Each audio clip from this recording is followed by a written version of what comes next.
Hello and welcome to another episode of CRP Newsroom. My host Calculus and I sure do have quite the episode lined up for you. This time round, to mix things up a bit, I've decided to sort the news by airline as opposed to chronologically. Disregarding the April Fool's jokes on the 1st of April, the highlights of which including a fake GCRP closing down message, Heli Europe's rebrand and the Boeing 747-8i in GOFS having two full floors, there were fewer stories this month compared to last month. First up, Iberia. On the 19th, Iberia conducted its first ever long-haul flight with pilot Soy Dave on an 8-hour flight from Madrid to New York. On the 30th, the Iberia subsidiary Air Nostrum announced a new hub in Valencia, using the CRJ-200 and the ATR-72 to operate out of the airport. After that came a bit of a livery frenzy. On the 1st, Iberia released a new football livery on the A321neo, and on the 2nd and 4th, Iberia released retro-style A350 and A320neo liveries respectively.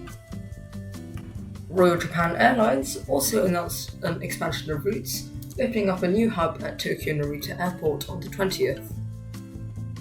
Also making an announcement on the 20th was Air Canada, who announced its plan to implement workforce solutions, with a committee being the professional beating heart of the airline.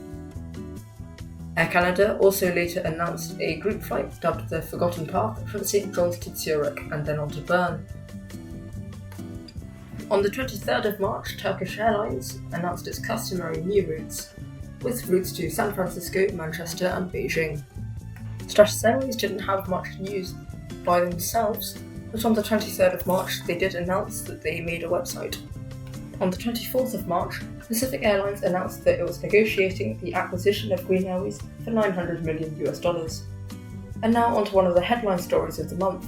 Pacific Airlines, Aerowings, Stratus Airways, Royal Japan Airlines and Azalea Airlines formed the launch of the Pacific Group on the 2nd of April, a brand new airline group set to connect the Pacific seamlessly. This same airline group announced the addition of 25 A350-1000 freighter aircraft, with a further option to 5, to invest more in its cargo operations across Stratus Airways, Aerowings and Pacific Airlines. This deal was made on the 13th of April.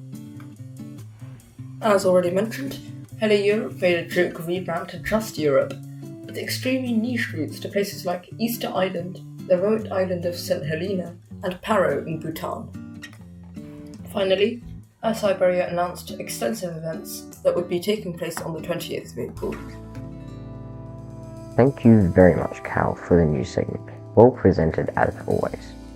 Now, a story of the episode, which will then lean into our feature of the episode, of course talking about the recent ICAO summit. What was discussed then, and for our feature, we'll be talking about ICAO's role in organised CRP as well as other organisations. The ICAO summit was first proposed in the previous S2 term, which turned out to be my term, but due to struggles with my availability and other administrators to run the summit, it never happened. Delta 13, a current administrator, is the main organiser of this event. However, it was very touch and go from the start, as they didn't give much notice for the event to happen. I got to experience the first day of the event and was part of the panel speaking. Unfortunately, not many showed up, but due to the format, it means people who weren't present could catch up with what happened after.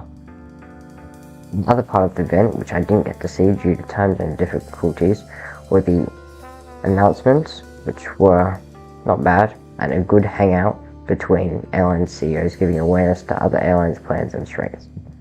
The air show on the last day also faced difficulties, however, there were still a few people there to participate, even though it had to be postponed because multiplayer was down on GFS at the time. Now really, what is the role of other organisations in organised CRP, despite GSRP being the first choice for many? The conclusion which I've come to is that these organisations need to specialise in something to stand out and not be overshadowed by its bigger counterpart. This was Calculus's idea for ICAO, but he was unable to proceed as the Secretary General. If you have an organisation that does the exact same things as GCRP, however is smaller, who would you go to? GSRP, of course. Proves my point. ICAO, which has become more of a haven for new airlines, and CRP has allowed this to happen with the removal of its Opal Lounge, therefore allowing both of them to coexist. So yes, there is definitely a place for other organisations. What should ICAO do next? I understand that this is a bit hypocritical of me, considering I have been in a position of power at ICAO. However, I hope viewers find this insightful.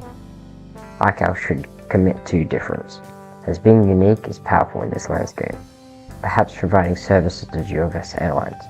An example would be the already implemented rating program, ACES, or events. Well, unfortunately that concludes the third episode of CRP Newsroom. I apologise that it is much shorter than usual, but both myself and calculus found ourselves pressed for time. Thank you very much for watching, and we'll see you in 4 weeks for episode 4.